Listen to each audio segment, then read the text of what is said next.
하나님의 말씀 창세기 24장 1절에서 4절의 말씀을 가지고 성공을 위한 나만의 규칙을 만드는 법에 대해서 말씀을 나누고자 합니다.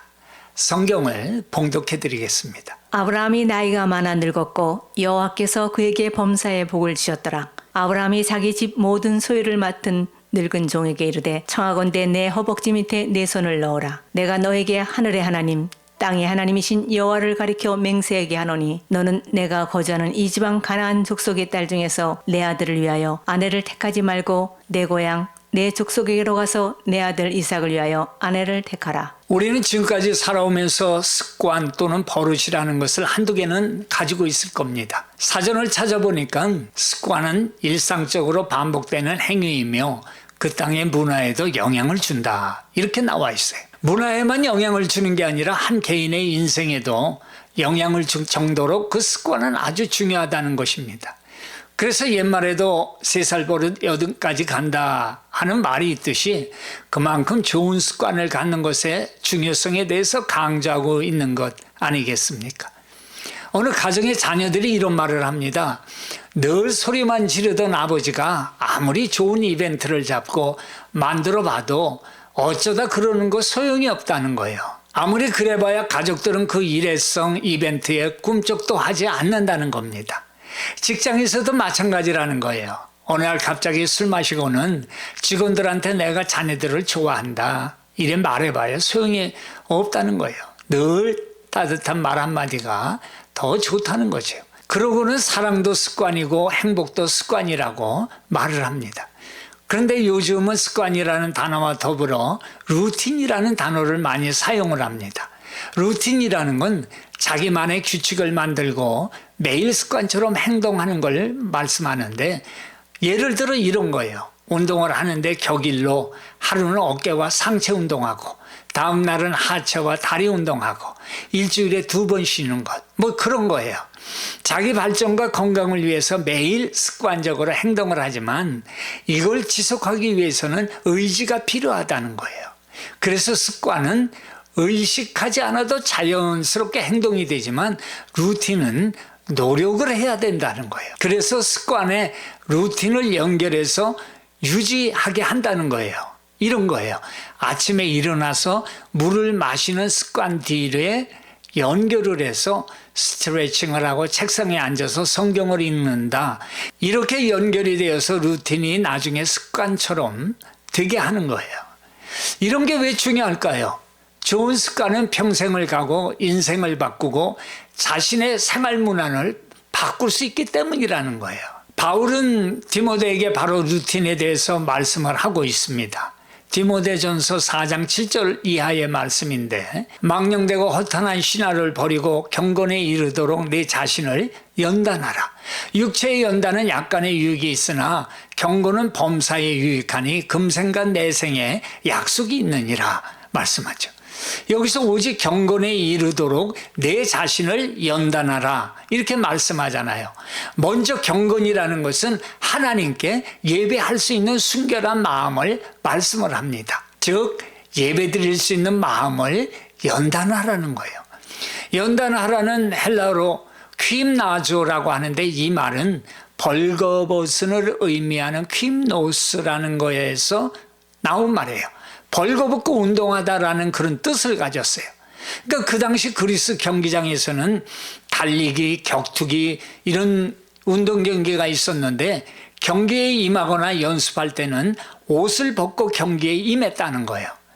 그래서 바울은 디모데에게 하나님을 예배하는데 그 당시 헛된 세상의 신화나 이야기에 마음을 뺏기지 않도록 웃옷을 벗고 연습에 몰두하는 운동선수처럼 의도적으로 습관을 들여라 말씀하는 거예요.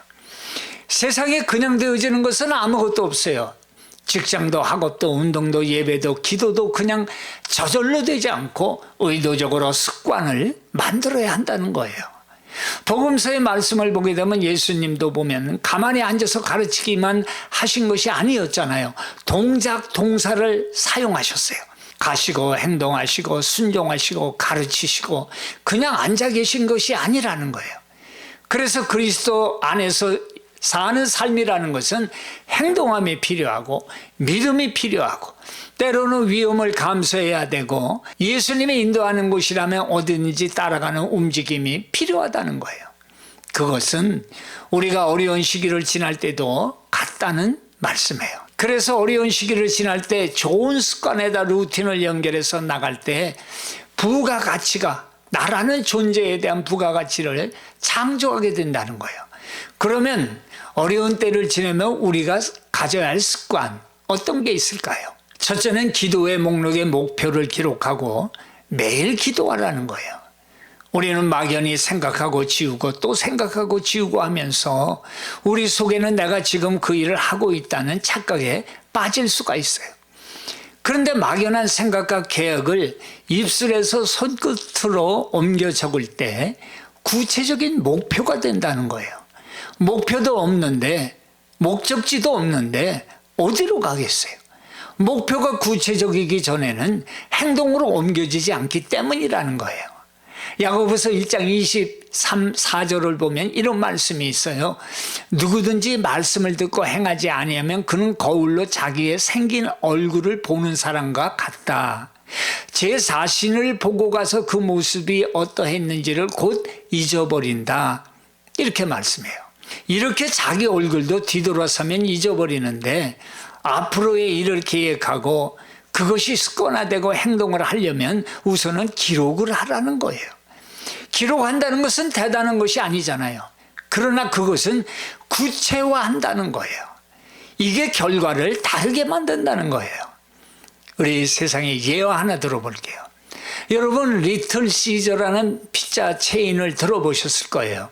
창업자가 마이클 일리치라는 분인데 이분이 고등학교 야구 선수로 이미 디트로이트 2군 팀의 영입이 확정될 정도로 아주 잘한 사람이에요. 해병대 갔다 와서 선수 생활을 하는데 어느 날 발목 부상을 당해요. 그걸로 야구 인생 종을 친 거예요. 그런데 결혼했지요. 애 있지요. 어떻게 가족을 먹여 살려야 하는데 어떡하겠어요. 어느 앉아서 구체적으로 머릿속에 있는 것을 손으로 정리를 한 거예요. 적었어요. 만불을 가지고 피자집을 시작한 거예요. 실패도 했고 실수도 있었어요. 목표를 정하고 근데 그것을 구체화했어요. 우리는 돈이 있어야 한다는 그 생각을 먼저 하지만 그렇지 않다는 거예요. 1996년 그 통계에 보면은 35세 이하의 창업한 사업이 190만 개라는 거예요. 그러니까 돈이 아니라 구체적인 내용이라는 거예요. 막연한 게 아니라는 겁니다. 결국 그는 리틀 시저 전국 피자 체인을 갖게 됐고 이제는 디트로이트 야구팀을 사버린 거예요. 이같이 어려운 시기를 지날 때 그저 될 대로 되라 하고 게임만 하지 말고 우선 구체적으로 적는 습관을 들여서 시작하라는 거예요. 하박국 2장 2절에 보니까 너는 이 묵시를 기록하여 판에 명백히 새기되 달려가면서도 읽을 수 있게 하라 이렇게 말씀하시잖아요. 사람은 3일 만에 듣거나 생각한 것의 95%를 잊어버린다는 거예요. 우리의 건망증을 극복하는 것은 기록하여 구체화하는 습관을 가지는 것이라고 말씀해요. 어떻게 구체적인 내용이 나올 수 있는 거예요? 아무리 생각해도 머리가 돌아가지 않고 돈 나올 구멍이 없다고 생각하는 사람 많습니다. 그래서 중요한 것이 하나님의 지혜를 얻어야 구체적인 내용이 나올 수가 있다는 거예요. 그것이 바로 기도라는 거예요. 오늘 창세기 24장에 아브라함에게는 엘리에셀이라는 종이 있었어요. 아브라함은 그 종에게 큰일, 목표를 줬어요. 그건 내 고향으로 가서 아들 이삭의 아내를 찾아오라는 그거였어요. 그에게 큰 목표와 책임이 주어진 거예요. 그런데 이 종은 이 목표를 막연히 그 먼 길로 가서 구해야 되겠네. 아이고 이제는 힘들어 죽겠구나. 어떻게 구하지? 이렇게 하지 않았다는 거예요. 주인의 그 말씀을 즉 그 메시지를 분해했어요. 목표를 설정했어요. 비전을 세우고 약속했어요. 3, 4절에 보니까 너는 내가 거주하는 이 지방 가나안 족속의 딸 중에서 내 아들을 위하여 아내를 택하지 말고 내 고향 내 족속에게로 가서 내 아들 이삭을 위하여 아내를 택하라. 아브라함이 이제 부탁을 했잖아요. 아브라함은 종에게 자신이 목적하고 있는 같은 고향 사람, 같은 신앙을 가진 사람을 이삭을 위한 아내로 맡기 원한다 하고 분명하게 목표를 전달했어요. 엘리에셀이 그 말씀을 듣고는 목표를 가지고 약속을 해요. 아브라함의 허벅지에 손을 놓고는 이 일에 대하여 그에게 맹세하였더라 말씀하죠. 목표를 이루겠다고 약속하고 다짐을 한 거예요. 목표를 정해주니까 다짐을 한 거예요. 우리는 이 목표가 내가 원하는 거 맞아? 하는 의심이 들 적이 많이 있습니다. 그때에 스스로에게 세 가지 질문을 하라는 거예요. 첫째는 나는 어떤 사람이 되기를 원하는가? 라는 거예요. 엘리에셀 이 종은 어떤 사람이 되겠다는 목표를 가졌잖아요. 둘째는 나는 어떤 일을 이루기 원하는가? 이걸 확실히 하라는 거예요. 그러니까 종을 보니까 며느리 데려오는 일이에요. 셋째는 나는 어떻게 하는가? 종은 길을 나서지요. 그런데 말이에요. 그게 끝이 아니라는 거예요. 목표를 받고 그렇게 하겠다고 마음을 먹였다면은 지금부터 시작이라는 거예요. 그래서 기도하는 것입니다. 마침내 이 종이 800km 이 먼 길을 떠나는 거예요. 오늘날 보면 이스라엘에서 터키를 거쳐서 이라크 땅까지 아마 낙타를 타고 갔을 테니까 한 3, 4개월은 좋게 걸렸을 거예요. 이 종이 마침내 목적지인 하란 그 근방에 도착해서 우물이 있길래 잘 됐다 싶어서 그 옆에 앉아서 뭘 했냐 하면 잘 들으세요.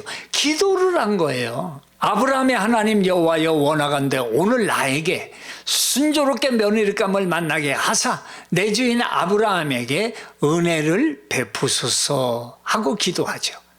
이 참 신실한 종이에요. 그리고 이 종이 두 번째로 또 기도해요. 이번에는 며느리감을 아주 순조롭게 만나게 해달라고 기도하는 거예요.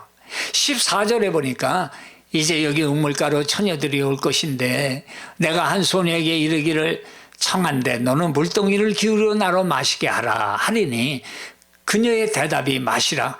내가 당신의 낙타에게도 마시게 하리라. 이렇게 대답하면 그는 주께서 주의 종 이삭을 위하여 정하신 자라. 이로 말미암아 주께서 내 주인에게 은혜 베푸심을 내가 알겠나이다 하고 기도를 한 거예요.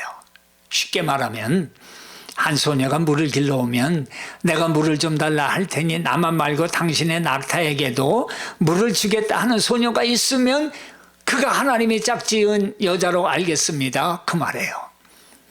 이 기도하는 거 보세요. 대충한 기도가 아니에요. 얼마나 구체적인 기도를 하고 있는 겁니까? 그렇게 기도하고 나니까 한 처녀가 물 길러 와요.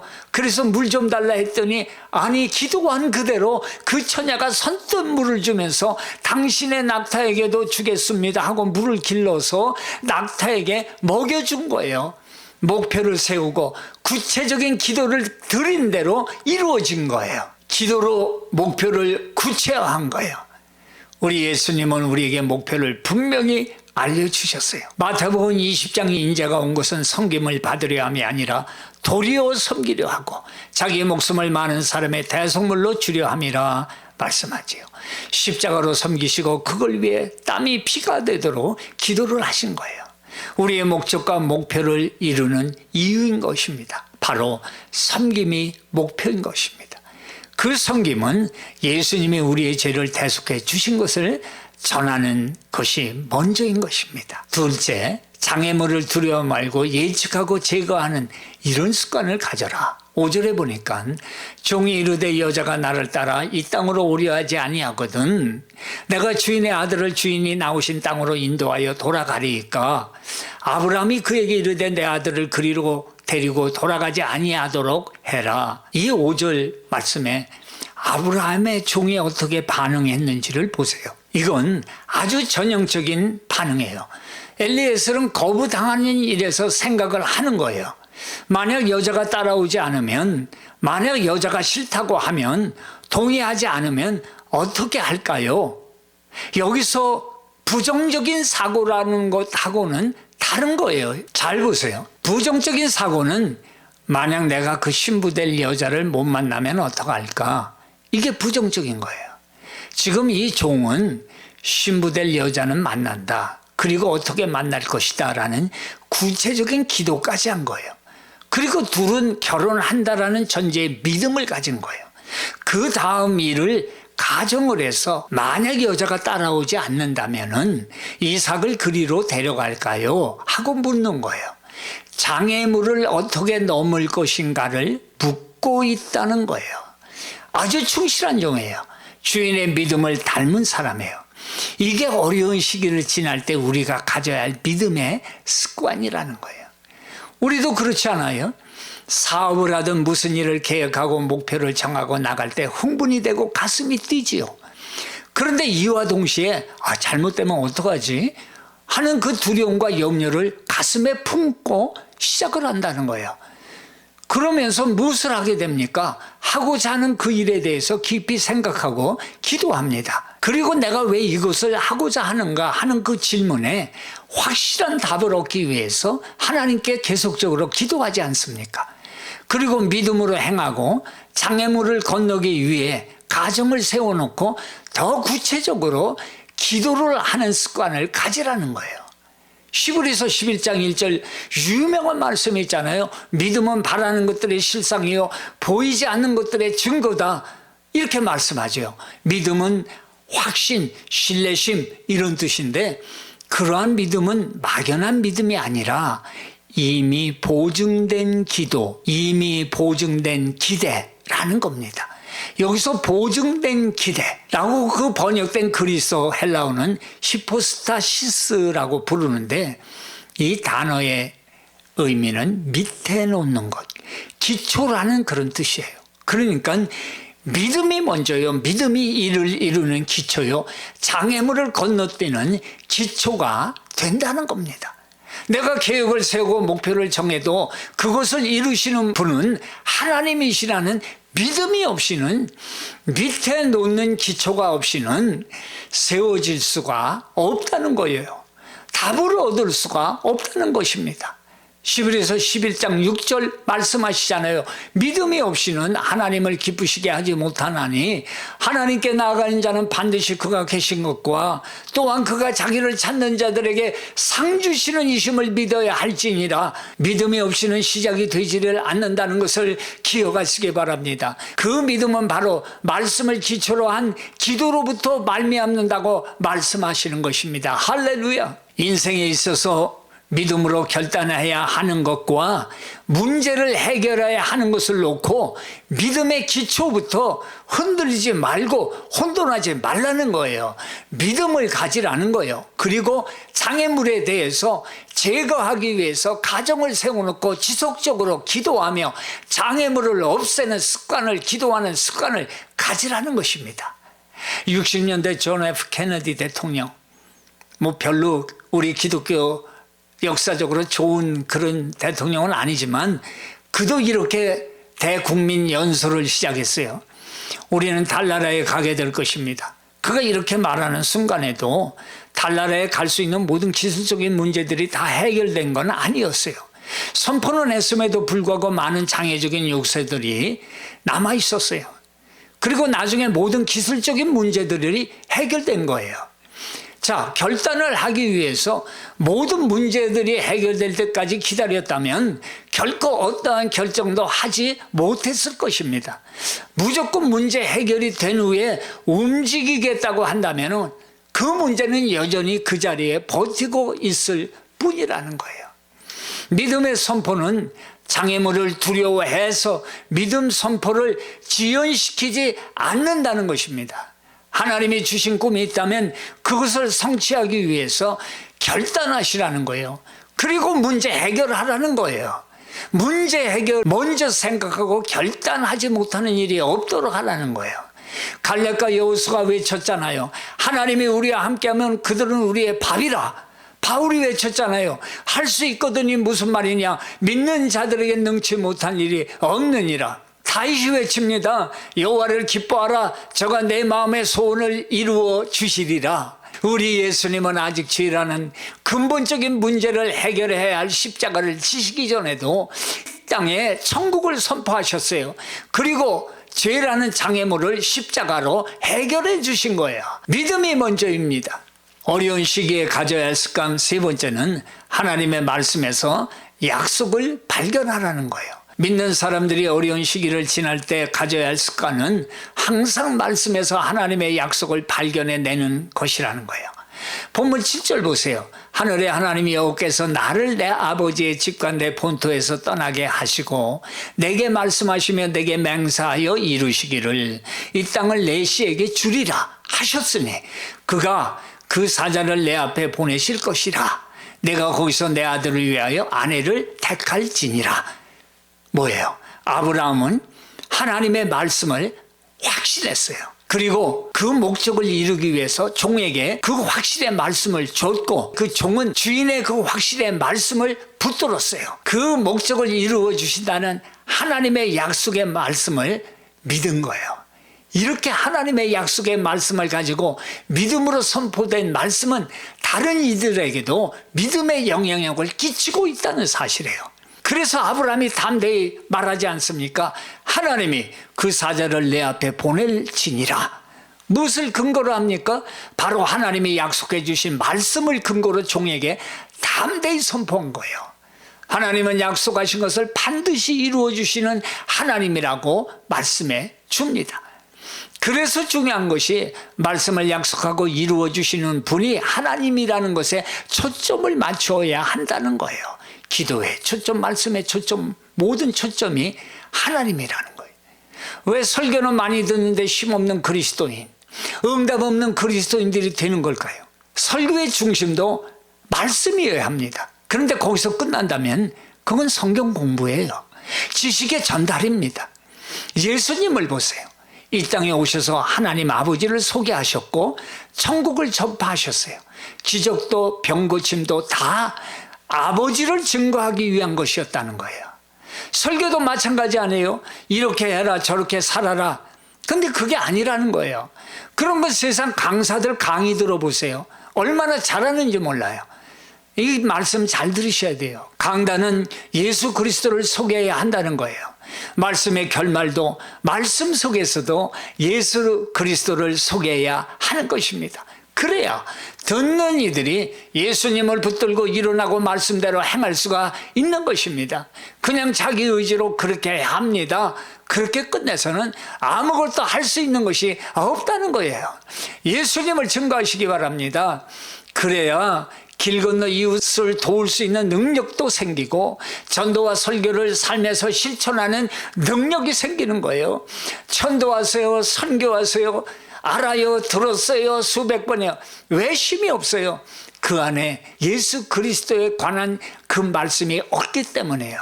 능력이 없기 때문에요. 성령의 역사가 일어나질 않기 때문이라는 거예요. 기억하시기 바랍니다. 찰스 스펀전 목사님이 청년 시절 눈보라가 몰아치던 그 주일날 가까운 교회 가라는 어머니 말씀에 순종해서 집 근처 교회로 갔어요.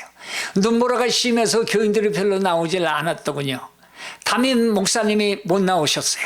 한 평신도가 나오더니 땅의 모든 끝이여 내게로 돌이켜 구원을 받으라. 나는 하나님이라 다른 이가 없느니라. 이사야서 45장 22절의 말씀을 읽고는 예수를 바라보라는 설교를 시작했어요. 그런 설교를 하다가 스펀전을 바라보더니 청년이요, 이 말씀을 순종하고 예수를 쳐다보시오 라면서 성경 말씀을 읽었어요. 6개월 동안 죄의 문제로 고민하던 스펀전, 그 순간 마음에 솟구치는 기쁨과 함께 확신이 생긴 거예요. 그때 이를 일기장에서 이렇게 기록을 했어요. 나는 그 순간 구원의 길을 발견했다. 그 순간 나의 눈은 온전히 예수만 바라보았다. 구름도 안개도 사라지고 어둠은 떠나갔다. 남은 것은 밝은 태양빛이었다. 나의 마음은 그 순간 높이 올라감을 입었다. 그리스도의 보혈과 예수를 바라보는 그 신앙뿐이었다. 그날의 감격과 환희는 무엇으로도 표현할 수가 없었다라고 고백을 하게 되었습니다. 예수께서 이르시되 내가 곧 길이요 진리요 생명이니 나로 말미암 참고는 아버지께로 올 자가 없느니라. 요한복음 14장 6절로 말씀하시잖아요. 우리는 어려운 시기를 지나고 있습니다. 그러나 이것은 인생의 반복일 뿐입니다.